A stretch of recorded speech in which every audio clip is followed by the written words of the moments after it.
Hello bookish friends, welcome or welcome back. I'm Elizabeth. This is Reading Riley, where we like to read Riley, not take ourselves too seriously, and have some fun with books. And today we're doing our September wrap-up. Funky.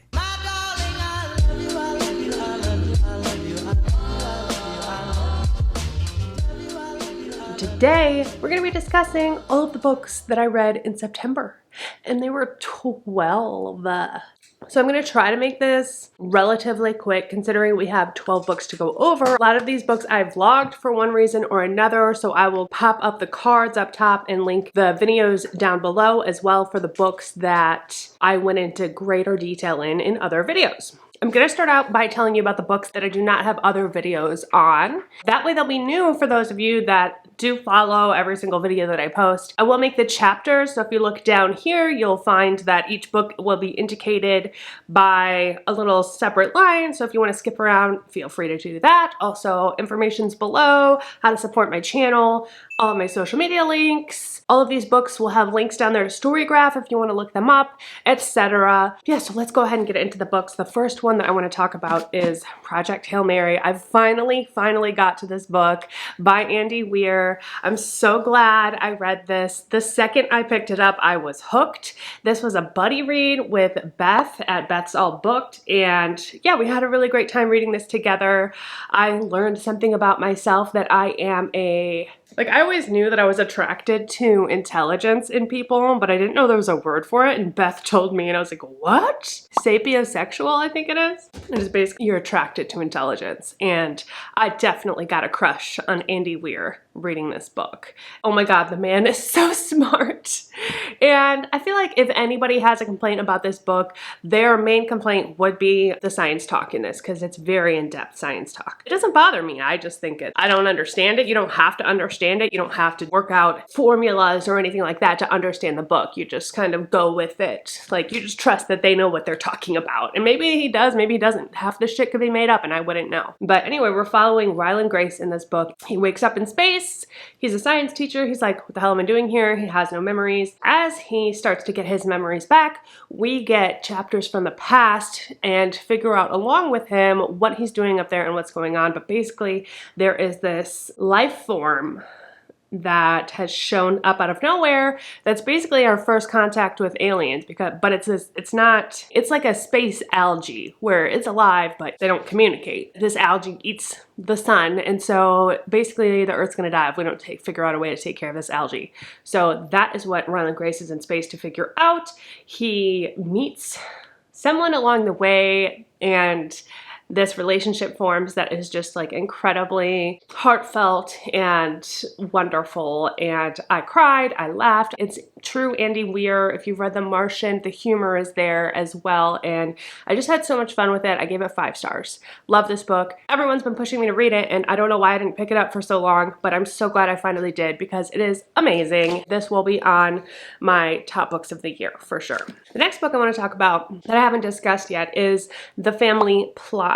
I had heard some mixed reviews on this book, but I was really excited to pick it up because it has all of these tropes in it that I really love. It has this true crime obsessed family. It's got like an isolated setting on this island. They live in this mansion. 4 kids, they were all homeschooled, and basically their homeschool was learning about serial killers. Their mother's parents were also murdered. There is a serial killer that's been running rampant on this island for years. Like 10 years ago, one of the sons went missing. At the beginning, we're gathering together because the patriarch of this family has died, the dad has died, and all of the kids are coming back together to bury him in the family plot.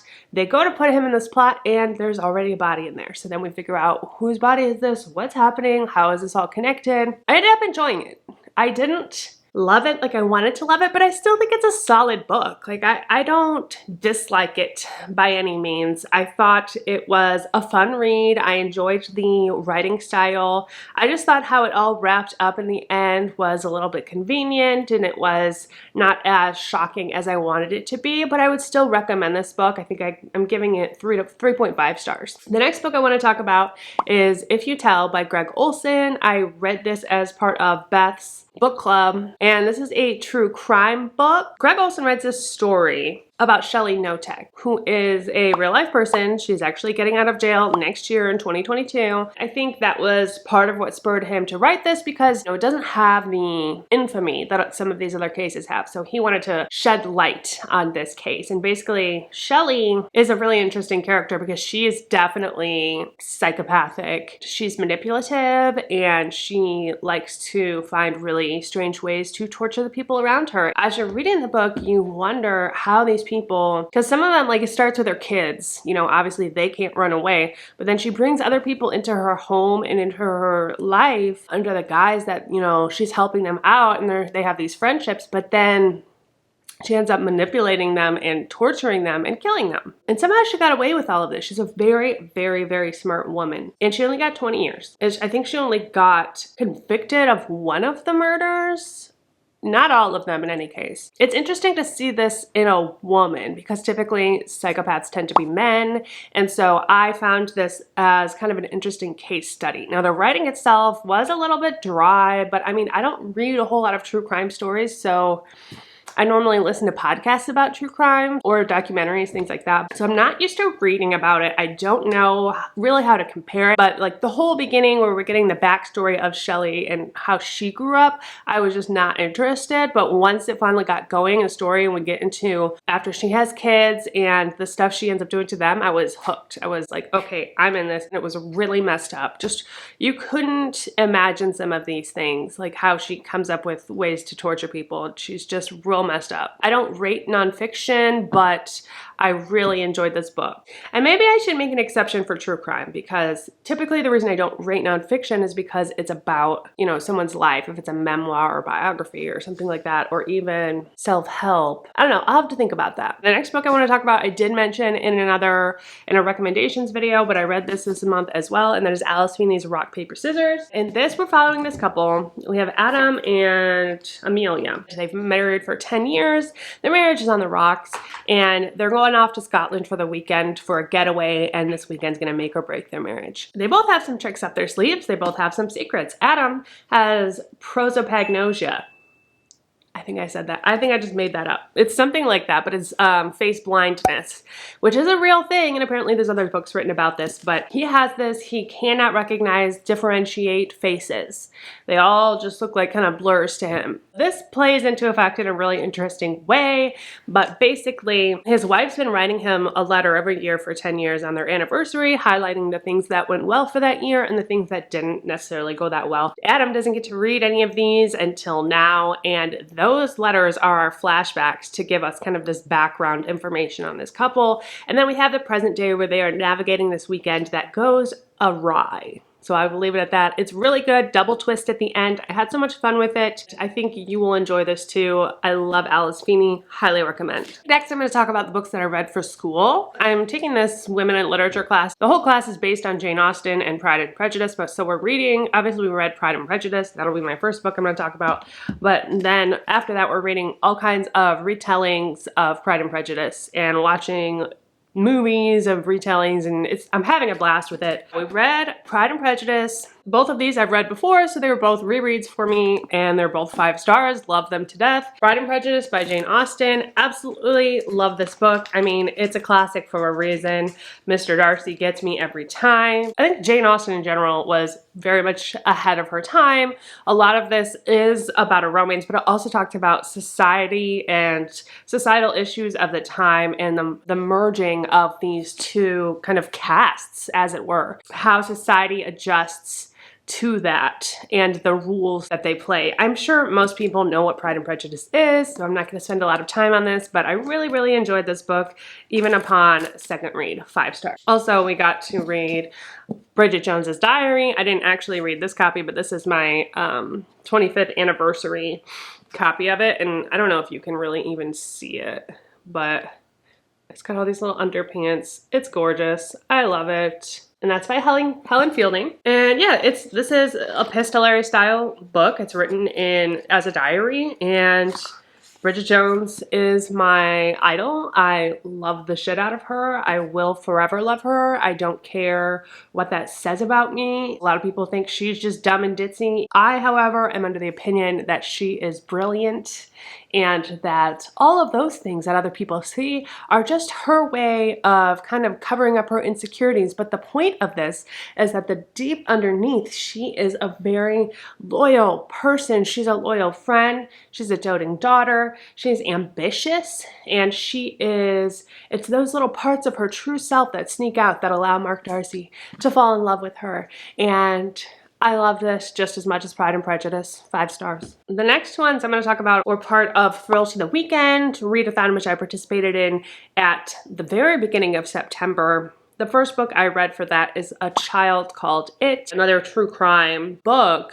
And I listened to the audiobook. It was really sad, actually, because you're really getting it from the perspective of this kid. I feel bad to say because it's this poor boy was tortured, but having read that the very first book of September, I really don't remember a whole lot about it at this moment. It was a quick read. The audiobook was relatively short. I think it was like 3 or 4 hours. We do find out at the beginning of the book that this boy escapes from this abuse that he is in, but basically he is the only child in his family that's being abused by his mother, again by the mother. For some reason she decides to pick on him and just him, and she turns the other siblings against him.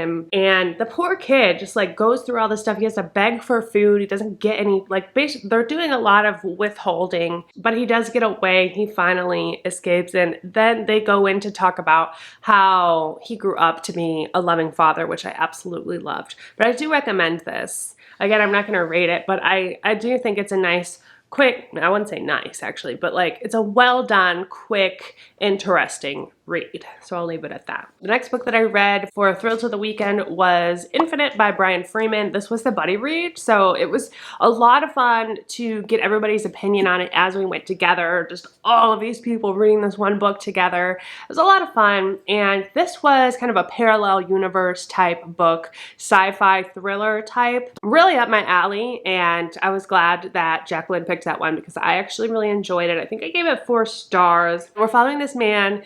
He gets into a car accident with him and his wife, and the car goes off of a cliff into the water. He's struggling. He's trying to save his wife. He's reaching up for help. He looks up to the top of the cliff and he sees a man standing there. He starts begging him for help, but the man does not help. And he realizes that he's looking at himself. From that moment on, his wife sadly does not survive, and he is tormented by the fact that he saw himself looking down at himself. And you might think, well, when you're about to die, sometimes people explain having experiences like that where you have your soul coming out of your body, but that was not the case.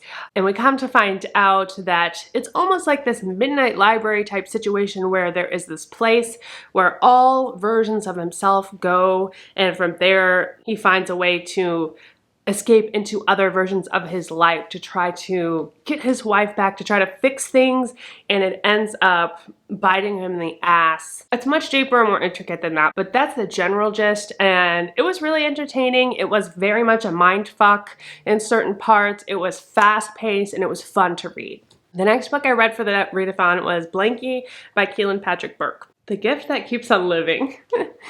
Really short little novella. It was interesting. It's really sad though. It's about this couple and they lose their baby. I don't know. I think it's SIDS. We don't know at the beginning why the baby died, but the baby died. They bury the baby with their favorite Blanky, and then they're just going through it. They're going through the grief. They don't know if they can even be together anymore because when they see each other, it reminds them that they lost their baby, and it's just torturous to them. One day, the husband finds this Blanky that they had buried with the child, and it's in his house. A lot of really disturbing imagery. It's a pretty good little horror story in my opinion. I think I gave it 3 or 3.5 stars. I didn't love it, I didn't hate it, but I do recommend it, and I think parts of this were really great, and the writing is amazing. He clearly, this was my first Kealan Patrick Burke, but he's clearly a very intelligent person, so like I mentioned before, I'm attracted to that, but I'm definitely interested in checking out more books by this author. Lastly, I'm going to go into the 3 books that I read for another vlog where I read 3 Final Girl books and tried to figure out which one was the best of the 3. So just very quickly, I'll go through these.